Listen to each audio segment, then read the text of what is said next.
욥기 13장 말씀을 보겠습니다.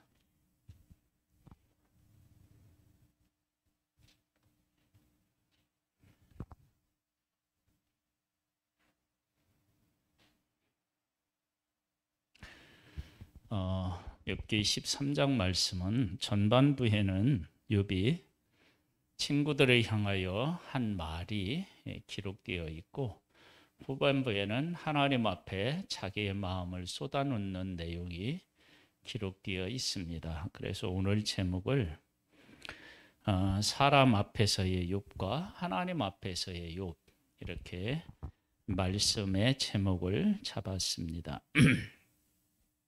보겠습니다. 나의 눈이 이것을 다 보았고 나의 귀가 이것을 듣고 깨달았느니라. 너희 하는 것을 나도 하노니 너희만 못하지 않으니라. 친구들이 욥을 공격하는데 그 말을 듣고 나도 너희들이 말하는 것을 다 알고 있다. 즉 뭐냐면, 그런 고난 속에서도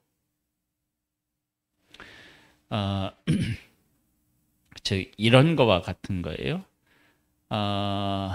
아브라함이 이제 아내가 죽었어요.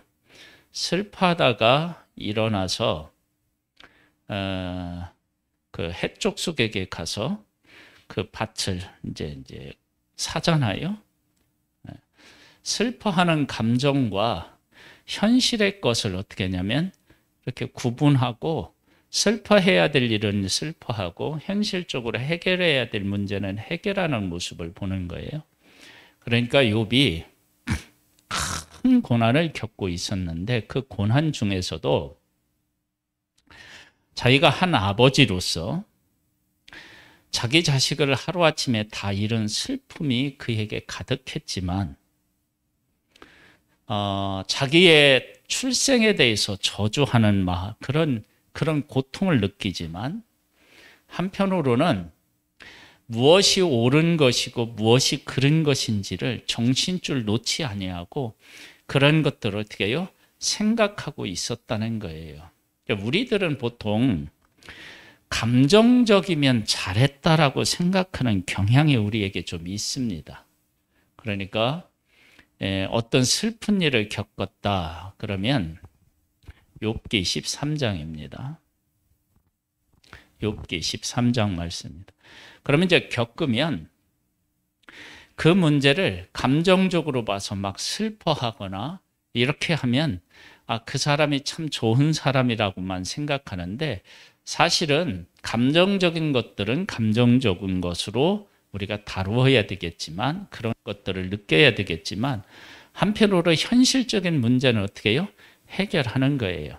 그래서 장례식에 가서 내가 가족의 누군가가 소천하셨다 그러면 슬픈 건 슬픈 것이고 배고픈 건 배고픈 거고, 그리고 그런 문제를 해결해야 되는 문제들이 있으면 해결하는 거예요. 그러니까 여기 지금 보면 욥이 공격을 받을 때 나도 너희들이 하는 거 다 안다. 그 뭐냐면 그 슬픔 중에서도 그러한 것들에 대해서 기억하고 있었고 어떻게 해야 하는지에 대해서 알고 있었다라고 하는 거예요. 그것을 증명해 주는 것은 욥이 그 모든 얘기를 듣고 하나님 앞에서 어떻게 해요? 회개하고 그런 모습을 보게 되고 원망하지 않는 모습을 보게 되는 거예요. 그것은 내가 가지고 있는 신앙으로 현실의 문제를 보았다라고 하는 것을 알 수 있는 거예요. 감정적인 것으로만 대하지 않았다는 거예요. 그래서 여기 이제 뭐냐면은 친구들이 그렇게 하는데 그건 나도 알고 있다. 알고 있다는 얘기는 그 가운데서 내가 지금 중심을 잡고 있다라고 하는 것을 이야기하는 거예요. 그 다음에 3절에 보면 참으로 나는 전능자에게 말씀하려 하며 하나님과 변론하여 하노라. 너희들이 얘기하는 것은 내가 아는데, 그런데 내가 지금 정말 하고 싶은 것은 너희들과 변론하는 문제가 아니라 하나님에게 나아가서 이 문제에 대해서 하나님이 하시는 얘기를 내가 좀 듣고 싶다. 그래서 지금 욥의 친구들을 보고 하는 이야기와 하나님을 향하여 하는 이야기로 지금 구분이 되는데 보겠습니다. 너희는 거짓말을 지어내는 자요 다 쓸모없는 의원이니라. 여기에서 이제 거짓말을 지어냈다라고 하는 것은 지금 욥이 큰 환난을 겪고 있는데 이 환난을 자기들이 알고 있는 지식으로 그 환난을 보고 평가하려고 하는데 사실은 그렇게 되면 어떻게 되느냐면 참된 말을 하는 것 같은데 그게 참된 말이 아닐 수 있는 거예요. 그래서 뭐냐면 너희는 거짓말을 지어내는 자요. 그래서 이들이 정말로 거짓말을 지어냈다고 할 수 있느냐.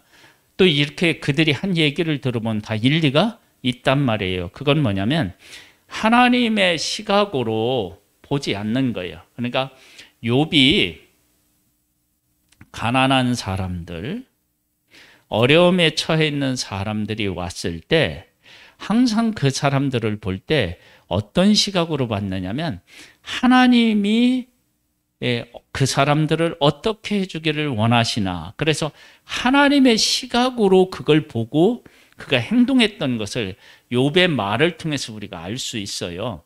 그런데 지금 친구들은 하나님 안에서 하나님의 시각 안에서 욥을 보는 것이 아니라 자기들이 가지고 있는 지식으로 욥을 지금 보고 있는 거예요. 그리고 나서 또 하나는 뭐냐면 욥의 친구들이 그렇게 진리와 같다라고 하는 이야기들을 하는데 그 이야기가를 누구 지금 환난 가운데 있는 욥을 막 공격하는 것으로 그걸 사용하고 있는 모습을 보게 됩니다. 그래서 쓸모없는 의언이에요. 위로하고 왔는데 위로가 안 되는 거예요. 그렇게 공격하니까요. 그 다음에 너희가 참으로 잠잠하면 그것이 너희의 지혜일 것이니라. 지혜로우려면 내가 무엇을 안다라고 이야기를 했을 때 그 아는 일을 항상 내가 모르는 부분도 있다라고 하는 것을 전제로 하고 안다고 얘기해야 돼요. 그러지 않으면 어떻게 되냐면 반쪽밖에 모르거나 아니면 안다고 얘기하는데 그것이 잘못된 정보일 수도 있습니다. 그래서 욥의 친구들이 욥을 위로하러 왔다가 욥이 회개하지 않는 모습처럼 보이는 그 행동을 통해서 어떻게 되냐면 자기들이 알고 있는 우리로 말하면 쉽게 얘기하면 권선징악, 그렇죠? 그런 시각으로만 욥을 바라보고 있는 거예요. 그렇게 바라보고 욥을 향하여 공격을 퍼붓고 있는데 그것이 자기들은 지혜롭다고 생각하는데 그런 말 하지 않고 가만히 있는 것이 너희들에게 더 지혜로운 것이다. 그러니까 너희들은 지금 쓸데없는 얘기를 하고 있다. 이제 그렇게 이야기하는 거예요. 그 다음에 너희는 나의 변론을 들으면 내 입술의 변명을 들어봐. 그러니까 가만히 있고 내가 하는 말을 한번 잘 들어봐라. 지금 욥은 친구들이 너는 죄인이다. 하나님 앞에 회개해라. 뭐 이렇게 막 공격해 오는데 그 공격해 오는 친구들의 말에 전혀 주눅들지 않아요. 당당하게 너희들이 잘못됐다. 막 이렇게 지금 이야기를 하고 있는 거예요. 그러면서 뭐냐면 나의 변론을 들으면 내 입술의 변명을 들어보라. 너희가 하나님을 위하여 불의를 말하려느냐? 그를 위하여 속임을 멸하려느냐? 너희가 하나님의 낯을 따르려느냐? 그를 위하여 변론하려느냐? 하나님이 너희를 감찰하시면 좋겠느냐? 너희가 사람을 속임같이 그를 속이려느냐? 이건 뭐냐면 지금 우리가 어떤 일을 할 때 하나님이 계시지 않는 것처럼 그렇게 생각하고 행동하는 것, 그것이 얼마나 잘못된 일이냐라고 하는 것들을 우리가 인정해야 돼요. 그러니까 내가 옳은 말을 하고 이거 이렇게 하는 것이 진리다라고 막 강력하게 요구할 수 있는데, 그런데 그 안에 그 자리에 하나님이 계셨다면 어떻게 할 것이냐라고 하는 물음을 던지면 달라져요. 이걸 예수님은 간음중의 현장에서 잡혀온 여인 앞에서 분명히 말씀하셨어요. 그들이 잡아와서 돌로 그런 여인은 치라고 율법에 기록되어 있다고 그랬어요. 그러면 그런 여인은 돌로 쳐서 죽게 해야만 마땅한 거예요. 그런데 예수님이 그 자리에 계셔서 예수님이 뭐라고 하셨냐면, 죄 없는 자가 먼저 돌을 들어 쳐라고 얘기를 해요. 그랬더니 어른으로부터 아이들까지 한 사람 한 사람 그 들었던 돌을 놓고 가요. 그러니까 그 여인을 지금 욥의 친구들의 개념으로 보면 욥을 향하여 어떻게 해요? 돌을 던져도 될 만큼 그렇게 생각하고 있는데, 그 자리에 하나님이 계셔서 이야기한다 그러면 이 문제는 다른 문제예요. 다윗이 하나님께서 다윗을 이렇게 내 마음에 합한 사람이라고 한 여러 가지 이유가 있겠지만, 압살롬이 아들이 반역을 해서 왕이 되었고 지금 다윗이 쫓겨가는데, 그 신하들 중에 막 다윗을 쫓아와서 막 저주하는 사람들이 있었어요. 그때 내가 가서, 신하 중에 다윗 편에 있었는 신하가, 내가 가서 막 저를 그냥 단칼에 죽이겠다 그러니까 내비둬라. 저 사람을 통해서 하나님이 나를 저주라고 하셨는지 어떻게 아냐. 그리고 내 아들도 반역하는데, 내가 낳은 아들도 나를 반역하는데, 남인 저가 나를 저주하는 게 뭔 대수겠느냐. 그러면서 한 가지 더 해요. 그가 나를 이렇게 저주함으로 하나님께서 나를 긍휼히 여기실 줄 어떻게 아느냐. 그래서 그 상황 자체를 하나님 중심으로 보고 반응을 해요. 이게 아주 중요한 얘기예요.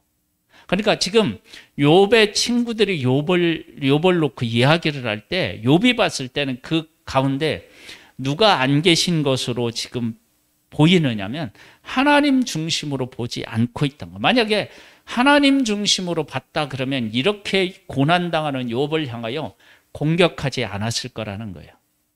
최소한도 어떻게 해요? 이해는 못하더라도 잠잠했을 거라는 거예요. 그것이 너희의 지혜였을 거라고, 그렇게 지금 이제 이야기를 하고 있는 거예요.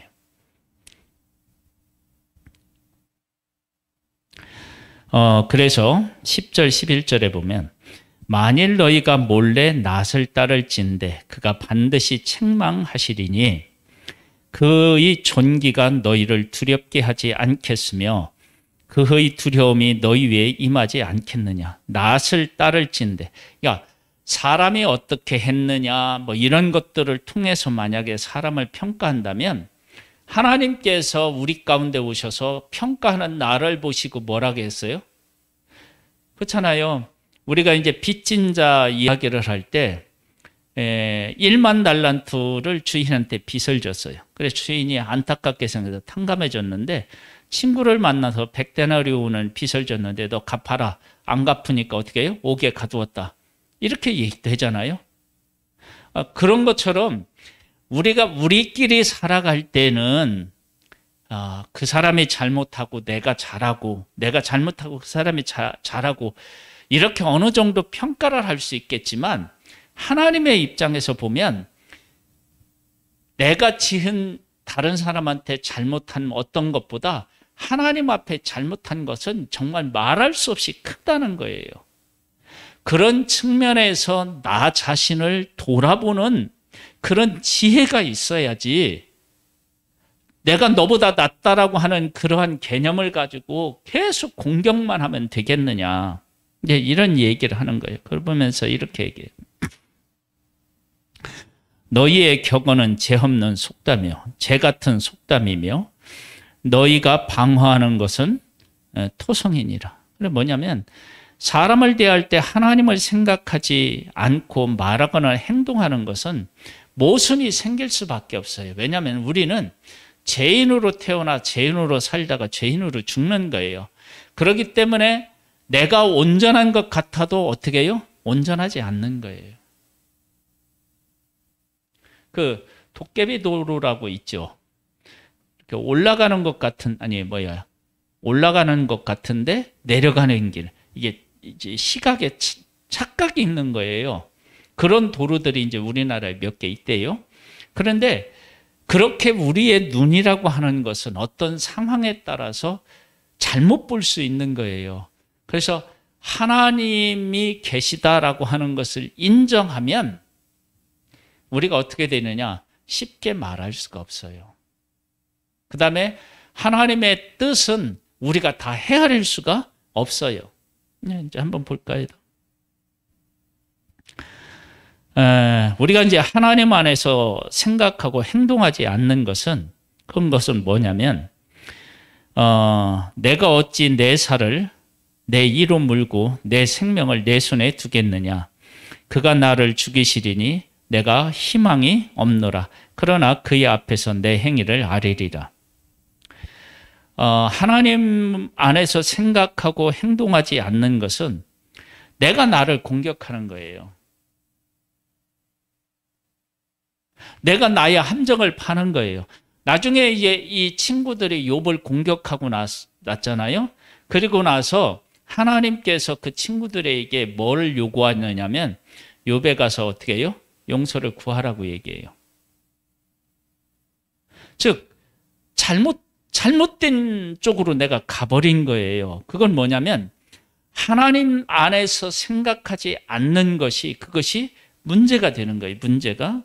보겠습니다. 그래서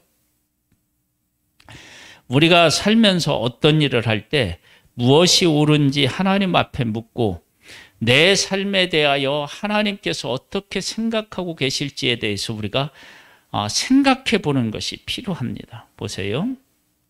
경건하지 않는 자는 그 앞에 이르지 못하나니 이것이 나의 구원이 되리라. 그러면서 이제 욥은 뭐라고 하냐면 내가 하나님 앞에 구원을 받고 하나님의 긍휼을 잊기 위해서 내가 하나님 앞에 바르게 살기 위해서 애를 쓰고 노력하고 있다라고 하는 거예요. 그러니까 아까도 말씀을 드린 것처럼 가난한 사람을 보는데 그 가난한 사람은 얼마나 게으르기 때문에 가난하냐 뭐 이렇게 하는 게 아니라 그가 먹을 것이 없기 때문에 얼마나 힘들겠는가. 그러면서 그를 하나님의 긍휼과 사랑으로 보는 눈을 가지고 그렇게 살아가는 것, 그렇게 자기가 애를 쓰고 있다는 거예요. 경건하도록. 그래서 욥은 자녀들이 잔치를 베풀고 나면 자녀들 한 명 한 명의 이름으로 하나님 앞에 제사를 드렸다고요. 왜? 그들이 혹시 범죄했을까 봐서. 이렇게 항상 그 중심에 하나님이라는 것을 생각하고 행동을 한 거예요.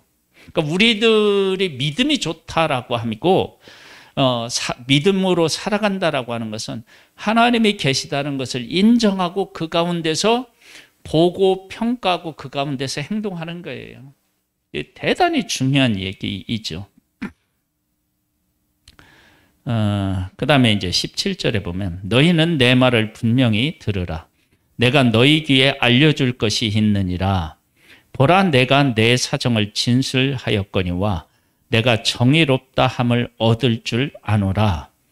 나와 변론할 자가 누구이랴. 그러면 내가 잠잠하고 기운이 끊어지리라. 뭐냐면 나하고 변론하자. 그리고 너희들이 정말로 나의 잘못된 것을 내서 나한테 공격한다 그러면 내가 그냥 가만히 있겠다. 그러면서 욥은 지금 욥의 친구들 앞에서 얼마나 당당한지 몰라요. 그러니까 그들이 공격하는 그 공격에 휘말리지 않는 거예요. 이것이 얼마나 위대한 믿음인지 몰라요. 우리는 보통 사람이 막 그렇게 공격해 오면 그 사람의 공격에 의해서 어떻게 넘어지는 거예요. 우리 IM 선교회 같은 경우도 막 여러 곳에서 특별히 이제 막 그 우리나라 정부에서 막 그 선교 단체를 코로나를 핑계 삼아 가지고 와해시키려고 막 공격을 사방에서 하고 있대요. 그런데 그들 마음속에는 뭐가 있느냐면 다음 세대가 죽어가는데 우리가 이런 공격을 받아도 어떻게든 우리가 살아남아서 이 다음 세대를 세우는 일을 해야 되겠다라고 하는 고백들을 하고 있는 거예요. 그것이 믿음인 거예요. 그게 믿음. 사람에 의하여서 내가 하나님 앞에서 살아가는 삶에 대해서 그 뭐라 그럴까 회의를 느끼거나 그 영향을 받아서 하나님을 섬기는 일들을 놓지 않는 거예요. 그걸 붙잡는 거예요. 우리는 사람이 공격하면 그 공격에 의해서 힘이 약해져서 믿음이 약해져서 다른 것들을 생각하고 다른 쪽으로 갈 수 있어요. 근데 욥은 지금 그렇게 하지 않는 거예요. 나중에 이제 보면은 욥이 내가 너희들 그렇게 얘기하는데 내 믿음을 내가 끝까지 붙잡고 내가 살겠다라고 하는 고백을 해요. 그러면서 이제부터는 누구에 대한 고백이냐면 이제 사람에게 했던 고백에서 돌아서서 이제 하나님 앞에서 이제 고백하는 거예요. 오직 내가 이 두 가지 일을 오직 내게 이 두 가지 일을 행하지 마옵소서. 그리하시면 내가 주의 얼굴을 피하여 숨지 아니하오리니 곧 주의 손을 내게 대지 마시오며 주의 위엄으로 나를 두렵게 하지 마실 것이니라. 이제 하나님께서 내게 손을 대지 마시라. 지금 치셨잖아요. 근데 뭐냐면 나의 생명, 그렇죠? 마지막까지 아무런 희망이 없도록 하는 그런 것까지도 하나님께서 다 끊으시거나 아니면 하나님의 거룩함으로 나를 좀 보지 말아달라는 거예요. 여러분 하나님의 거룩함으로 보면 어떻게 돼요? 우리가 어떻게 서요? 하나님 앞에 하나님의 절대적인 그 거룩함으로 우리를 보면 우리가 설 수가 없어요. 그러니까 욥은 친구들 앞에서는 당당하지만 하나님 앞에서는 자기가 아주 죄인이라고 하는 사실을 철저하게 또 고백을 해요.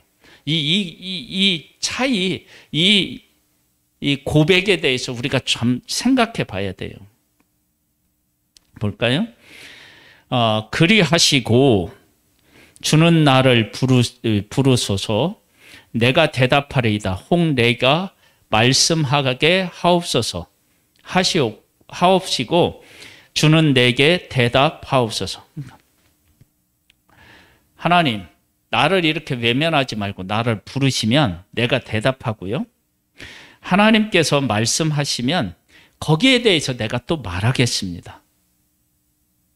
이제 이렇게 이야기하는 거예요. 그러면서 아까는 그렇게 친구들한테 당당하더니만 23절에 보면 이렇게 나의 죄악이 얼마나 많으니까 나의 허물과 죄를 내게 알게 하옵소서. 그렇게 얘기해요. 아니 좀 전에는 뭐라고 얘기해요? 친구들 앞에서는 야 나하고 별로나 니들 잠잠하는 것이 네 지혜다. 막 이렇게 얘기를 해놓고 하나님 앞에서는 뭐냐면 나의 죄악이 얼마나 많으니까 나의 허물과 죄를 내게 알게 하옵소서. 그러면서 자기를 죄인이라고 하는 것을 고백해요.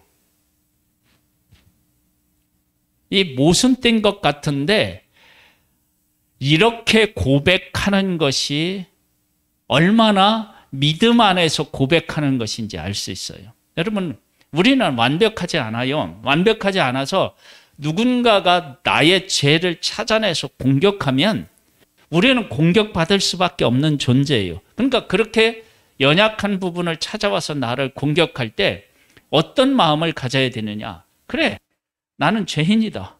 그러나 그런 죄인이기 때문에 내가 예수 그리스도를 믿고 내가 의롭게 되어서 하나님을 지금 섬기고 있다. 너희들이 그렇게 공격한다 할지라도 나는 이것을 믿고 이 믿음을 따라서 살아가고 있는데 이 믿음을 나는 포기할 수 없다. 그렇게 사람 앞에서는 당당하게 이야기하면서 하나님 앞에서는 뭐냐면 나는 정말 죄인입니다. 예수 그리스도 없이는 살아갈 수 없는 죄인입니다. 나는 하나님의 도우심 없이는 한순간도 살 수 없는 연약한 존재입니다. 이걸 하나님 앞에서는 고백하는 거예요. 지금 이렇게 고백해요. 그 다음에 주께서 어찌하여 얼굴을 가리시고 나를 주의 원수로 여기시나이까. 그러니까 뭐냐면 하나님께서 대답하지 않고 하나님이 응답하시지 않으면 나는 답답해서 견딜 수가 없다는 거예요. 그러니까 친구들이 하는 얘기는 너희들 가만히 있어라. 그것이 너희들의 지혜다 그러는데 하나님께서 자기를 향하여 침묵하시면 어떻게 해요? 견딜 수가 없는 거예요. 왜? 하나님이 침묵하시면 내가 어떤 것이 진리이고 어느 길로 가야 하는지 이런 것들에 대해서 어떻게 해요? 혼란스러워지는 거예요. 하나님께서 욥을 치시니까 욥을 치도록 하나님께서 허락하셨는데 욥이 그 고난을 당하고 보니까 사람들이 욥에는 숨겨진 제약이 있나 보다. 그렇게 하면서 공격해오고 있어요. 자기는 잘못 안 했는데 왜 이렇게 가장 악한 일을 행한 사람처럼 이런 고난을 겪어서 하루아침에 재산을 먼저 다 잃고 그 다음에는 또 뭐예요? 자기 자녀들을 다 잃게 된단 말이에요. 그런 문제에 대해서 하나님이 말씀 안 하시면 답이 없는 거예요. 답이. 그러니까 하나님 앞에 어떻게 했냐면 얼굴 가리지 마십시오. 나한테 찾아오셔서 왜 나에게 이런 일이 있는지에 대해서 가르쳐 주십시오. 이제 그래서 하나님이 가르쳐 주시면 어떻게 해요? 그걸 어떤 일이라도 수용하겠다는 의미를 고백하는 거예요. 의미로요. 주께서 어찌하여 날리는 낙엽을 놀랍게 하시며, 지금 뭐냐면 하나님 앞에서 자기는 어떤 존재예요? 낙엽과 같은 존재예요. 그게 별 볼 일 없는 존재예요. 사람 앞에서는 그렇게 당당하더니 하나님 앞에서는 어떻게 자기가 아무것도 아니라는 거예요. 그 다음에 마른 건물을 뒤쫓으시니까 난 마른 건물 같은 그런 존재인데 왜 하나님께서 나와 같은 그렇게 부족한 존재에 대해서 그렇게 하나님이 관심을 가지고 지켜보시고 뭐 그러시느냐. 그러니까 뭐냐면 나라고 하는 존재는 부족한데 하나님께서 나를 정말로 소중한 존재로 지금 평가하고 계시는 것 같은데 나는 그렇게 대단한 존재가 아니무니이다. 뭐 이렇게 이제 고백하는 거예요. 아니라는 거예요, 나는. 그러면서 주께서 나를 대적하사 괴로운 일들을 기록하시며 내가 젊었을 때의 지은 죄를 내가 받게 하시오며. 그러니까 하나님 앞에서 나를 보면 나는 항상 부족하고 연약하고 죄 많은 존재이라는 거예요. 그걸 내가 고백할 수밖에 없는 거예요. 내 발에 착고를 채우시며 나의 모든 길을 살피사 내 자취를 점검하시나이다. 그렇게까지 안 하셔도 되는데 나한테 그렇게 관심을 가지시고 지켜보셔서 어떻게 되느냐. 내가 조금만 잘못하더라도 어떻게 해요? 매를 드셔서 글리 가면 안 된다. 이쪽으로 가야 된다. 이렇게 하시고 나는 썩은 물건에 낡아짐 같으며 좀 먹는 의복 같으니 나는 아무것도 아니라는 거예요. 하나님 앞에서 나라고 하는 존재는 정말로 별 볼 일 없는 그런 존재입니다. 그런 나를 왜 이렇게 관심을 가져서 어떻게 되냐면 이렇게 뭐 금이라든지 은을 이렇게 만들려면은 막 풀못불에 들어갔다 나왔다 들어갔다 이제 욥도 그렇게 고백하잖아요. 내가 정금같이 나온다는 거예요. 근데 뭐냐면 이렇게 나를 왜 내가 대단한 존재도 아닌데 대단한 사람으로 하나님이 하셔서 막 이렇게 막 이 고통 속에 뭘 집어넣으시고 막 흔드시고 나는 그렇게 하나님께서 하실 만한 대단한 존재가 아닙니다. 나는 부족한 존재입니다. 이제 그렇게 고백해요. 근데 이 고백을 누구한테는 안 해요? 사람한테는 안 해요. 그건 뭐냐면 내가 지금 하나님을 섬기고 있고 하나님이 나를 사랑하시고 내가 하나님을 사랑하고 섬기는 이 일에 대해서는 절대 포기할 수 없다. 그것이 사람의 말에 영향을 받지 않는 결과물인 거예요. 우리가 사람으로부터 영향을 받으면 어떻게 되느냐면 그렇게 할 수가 없는 거예요. 내가 믿음을 지킬 수가 없는 거예요. 하나님의 뜻대로 살아갈 수 없는 거예요. 그래서 사람 앞에 친구들 앞에 당당한 것은 내가 하나님을 믿고 하나님을 신뢰하는 것들을 포기할 수 없다. 나는 이걸 가진직하고 살 수밖에 없다. 그렇게 고백하는 거예요. 그러면서 하나님 앞에서는 나는 정말 부족한 존재다. 그러니까 하나님 나를 긍휼히 여겨주십시오. 그리고 이런 어려움이 있는데 이 어려움에 대해서 하나님이 침묵하고 계시면 내가 어떻게 살겠습니까? 하나님께서 나를 부르시고 나에게 부르시면 내가 대답하고 하나님이 말씀하시면 내가 대답하고 이렇게 해야 이 문제가 풀리지 않겠습니까? 그렇게 이제 하나님 앞에 이야기하는 거예요. 그러니까 우리는 지금 사람 앞에도 서 있고 하나님 앞에 서 있다고요. 사람 앞에서는 내가 하나님을 믿고 신뢰하고 따라가는 일을 어떻게 해요? 끝까지 하겠다라고 고백하고 한편으로 하나님 앞에는 어떻게 해요? 내가 얼마나 부족한 존재인지를 알고 그분의 은혜와 긍휼을 구하는 거예요. 이게 이제 바뀌잖아요. 이게 신앙이 약하면 이게 바뀌어요. 사람한테 영향을 받아서 어떻게 해요? 믿음의 길을 포기하고 그리고 하나님을 향하여는 뭐예요? 원망하는 거예요. 하나님을 원망해. 하나님, 내가 하나님을 얼마나 열심히 섬겼는데 최선을 다해 섬겨 하나님이 이러실 수 있습니까? 막 이렇게 하고 하나님 앞에 대들어요. 그러니까 그게 아니라 믿음을 가지고 있는데 이게 바뀌어요. 하나님 앞에서는 항상 나는 부족한 존재예요. 하나님이 나의 죄를 찾으시고 벌하시면 내가 한마디도 대답할 수가 없는 거예요. 그러나 사람이 공격할 때는 내가 하나님을 믿고 따라가겠습니다라고 하는 이 문제에 대해서 타협하지 않고 이 길을 걷는 거예요. 그것이 욥에게는 어떻게 나타났느냐? 그러면 친구들 앞에서는 어떻게 해요? 나 죄인 아니다. 나도 니들 아는 거 다 한다. 그런 것이 자기가 교만한 얘기가 아니라 지금 하나님을 향하여 나아가고 있는 그 길을 포기하지 않겠다. 그런 고백인 거예요. 그러면서 하나님 앞에서는 나는 아무것도 아닙니다. 그러니까 나를 특별하게 대할 만큼 나는 그렇게 대단한 존재가 아닙니다. 하나님 나를 긍휼히 여겨주시고 나를 만나주시고 나한테 얘기해 주시고 깨닫게 해 주십시오. 그것이 안 되기 때문에 내가 이렇게 힘든 것입니다.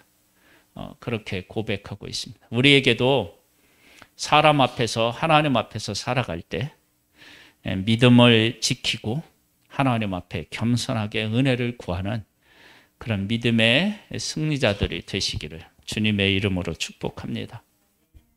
우리 한번 이 말씀을 우리 기억하면서 우리 하나님 앞에 한번 기도로 한번 나아가는 시간을 갖겠습니다. 하나님 아버지,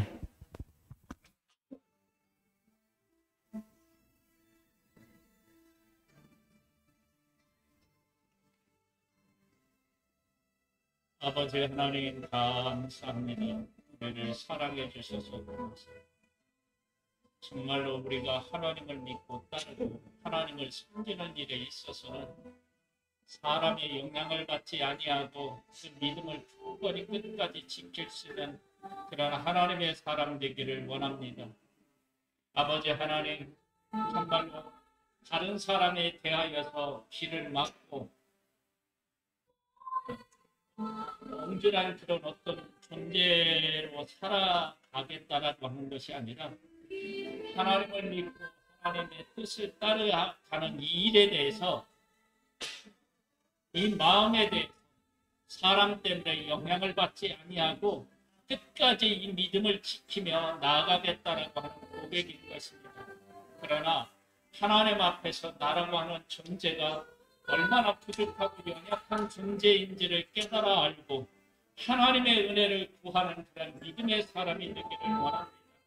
아버지 하나님, 우리 한 사람 한 사람의 삶 속에 임재하여 주셔서 이 귀한 하나님의 은혜의 삶을 주 안에서 살아낼 수 있게 되기를 원하오니 주여 우리를 붙잡아 주시옵소서.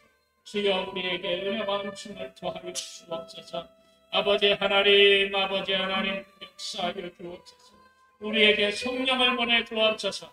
성령으로 하나님 우리에게 충만하게 하여 주셔서 아버지 하나님 믿음을 지키게 도와주시고 하나님 아버지께 겸손하고 하나님의 아버지 하나님의 경외하고 섬기는 자가 될 수 있도록 하나님 우리를 붙잡아 주시기를 원합니다. 이 시대에 육과 같은 믿음을 고백하는 사람들이 아버지 하나님이여 나와야 되고 내가 그런 믿음의 승리자가 또한 되어야 되오니 하나님 아버지께서 은총과 은혜를 우리에게 베풀어 주시고 하나님의 성령의 역사를 우리에게 허락하여 주옵소서. 오 하나님 믿는 믿음으로 승리케 하여 주옵소서. 믿음의 승리자 되게 하여 주옵소서.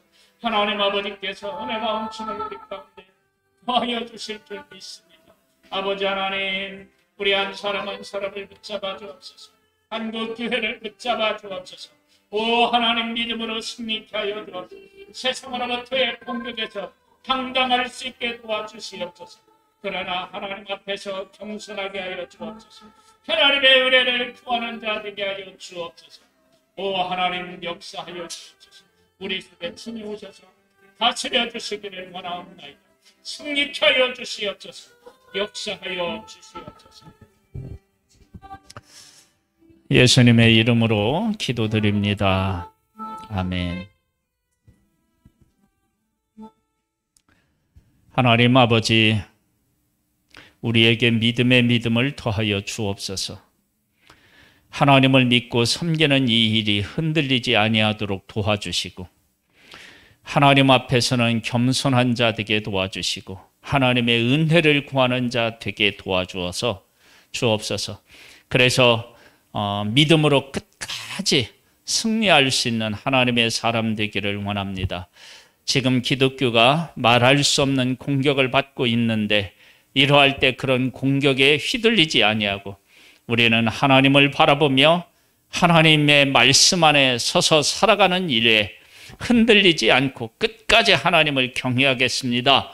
그렇게 고백하게 도와주시고 아버지 하나님 앞에서는 하나님이 도와주셔야 이길 수 있습니다. 하나님이 말씀해 주셔야 아버지 하나님 우리가 어떻게 행해야 될지를 알 수 있습니다.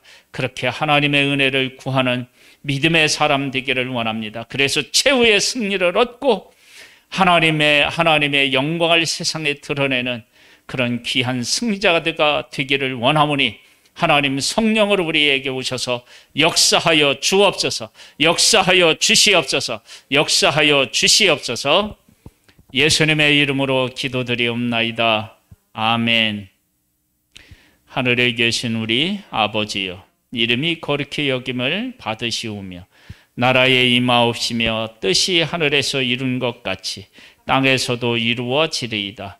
오늘날 우리에게 일용할 양식을 주옵시고 우리가 우리에게 죄 지은 자를 사하여 준 것 같이 우리 죄를 사하여 주옵시고 우리를 시험에 들게 하지 마옵시고 다만 악에서 구하옵소서. 대개 나라와 권세와 영광의 아버지께 영원히 있사옵나이다. 아멘.